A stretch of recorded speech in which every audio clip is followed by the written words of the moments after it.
Prius কিচেনে আপনাদেরকে স্বাগত। আজকে আমি আপনাদের সাথে মোমোর একটি রেসিপি শেয়ার করব।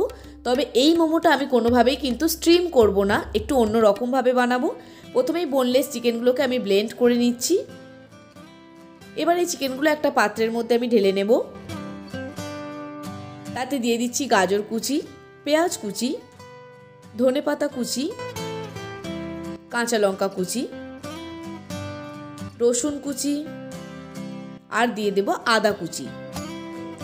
এবার এর মধ্যে পরিমাণ অনুযায়ী লবণ দিয়ে দিচ্ছি, হাফ টিস্পুন গোলমরিচের গুঁড়ো, 1 টেবিল স্পুন সয়া সস আর হাফ টেবিল স্পুন ভিনিগার।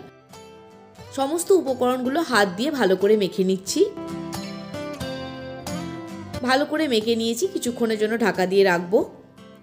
অন্যদিকে আমি ময়দাটা মেখে নেব। এখানে আমি 1 কাপ ময়দা নিয়েছি, সাথে দিয়ে দিয়েছি পরিমাণ অনুযায়ী লবণ আর অল্প একটু রিফাইন্ড অয়েল। এবার ভালো করে মিশিয়ে নিয়ে তাতে অল্প অল্প করে জল দিয়ে আমি ময়দাটা মেখে নিচ্ছি।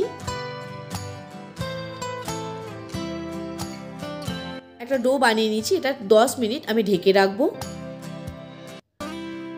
10 মিনিট পর আবারও ময়দাটা আমি মেখে নিচ্ছি। এবার এটা আমি কিচেন স্ল্যাবের ওপর রেখে হাতের সাহায্যে এরকম লম্বা করে নিয়েছি। এবার ছুরি দিয়ে ছোট ছোট করে লেচি কেটে নিচ্ছি। এরকম ছোট ছোট লেচি তার ওপর অল্প করে শুকনো ময়দা ছড়িয়ে বেলে নেব। একদম পাতলা করে বেলতে হবে। একটা লুচি আমি বানিয়ে নিয়েছি। এবার এর মাঝের অংশে চিকেনের পুরটা দিয়ে ডান হাতের সাহায্যে চেপে দিতে হবে আর বাঁ হাতের সাহায্যে এরকম কুচি দিয়ে দিচ্ছি। আবারও একটু দেখে নিন, বাঁ হাতের সাহায্যে কুচি দিয়ে ডান হাতের সাহায্যে কুচিটাকে আমি চেপে দিচ্ছি। এইভাবে একটা শেপ আমি দিয়ে দিলাম। আর একটা অন্য শেপের মোমো আমি আপনাদের দেখাচ্ছি। এইভাবে মাঝের অংশে চিকেনের পুরটা দিয়ে হাতে তুলে নিয়েছি। আবারও এই যেমনভাবে কুচি দিয়েছিলাম আগেরটায় সেভাবেই দিয়ে এরকম সাইডটা মুড়ে নিয়েছি। দুরকমভাবে আমি আপনাদের দেখালাম, চাইলে আপনারা অন্য শেপও দিতে পারেন। এবার এই সমস্ত মোমোগুলো ফুটন্ত গরম জলের মধ্যে ছেড়ে দেব।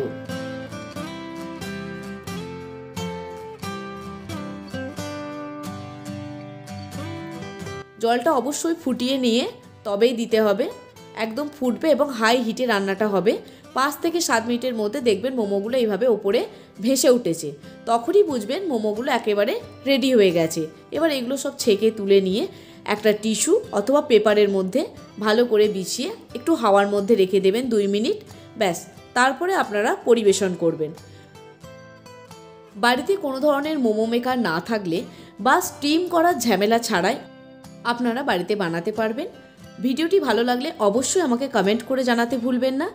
চ্যানেলটি লাইক, শেয়ার ও সাবস্ক্রাইব করবেন। সাবস্ক্রাইব বাটনের পাশে যে বেল আইকনটি রয়েছে সেটাও প্রেস করে রাখবেন, তাহলে সবার আগে নতুন ভিডিও নোটিফিকেশন আপনাদের কাছে পৌঁছে যাবে।